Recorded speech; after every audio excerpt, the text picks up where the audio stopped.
Você já parou para pensar que muitas vezes Deus coloca a nossa vida de cabeça para baixo para simplesmente nos dar uma direção e um propósito correto?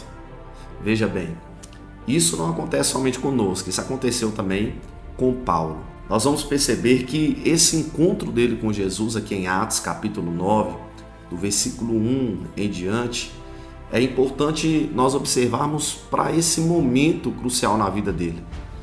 Ele, como um fariseu, um homem zeloso da lei, da tradição de seus pais, ele, por causa do crescimento do evangelho, o livro de Atos vai nos falar sobre isso. Após a sua ascensão, os discípulos de Jesus começaram a pregar o evangelho. E esse evangelho começou a alcançar muitas pessoas, lugares. Tanto é que a promessa de Jesus se cumpre, porque Jesus falou que eles seriam testemunhas, tanto em Jerusalém, na Judéia, Samaria e até os confins da terra.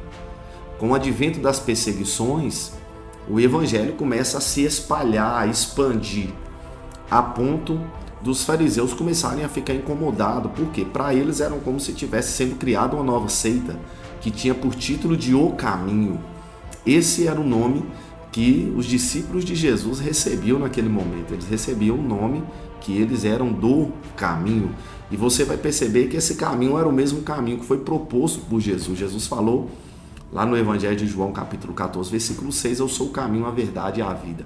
Então esse caminho proposto por Jesus era um caminho que levava as pessoas a ter o seu propósito de vida, a encontrar o seu destino. Eles sabiam onde eles estavam, o que eles estavam fazendo e para onde eles estavam indo. E no momento que Paulo, antes de ter esse encontro com Jesus, ele vai estar presente na morte de Estevão, que foi um dos diáconos levantados pela igreja. Ele vai consentir com a morte de Estevão. Só que naquele momento que ele vai estar presenciando a morte de Estevão, ele vai estar diante de um homem que, mesmo em meio às pedradas, mesmo em meio à morte, ainda assim não negou a sua fé, ainda assim não negociou os seus princípios. E a partir dali, ele vai até o sumo sacerdote pedir cartas. Por quê? Porque ele vai ameaçar a igreja de Jesus. Aqueles que faziam parte do caminho, eles vão ser perseguidos por Paulo.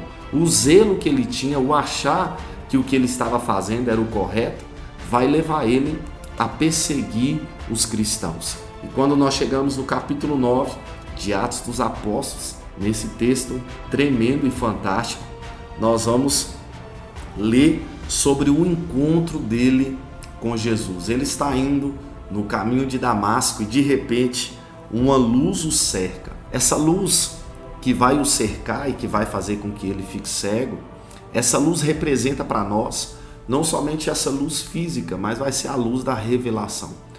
É como se o zelo que ele tivesse pelas coisas certas, pela lei, mas o zelo sem revelação, ele gerava nele uma pessoa totalmente contrária à vontade do Senhor para a vida dele.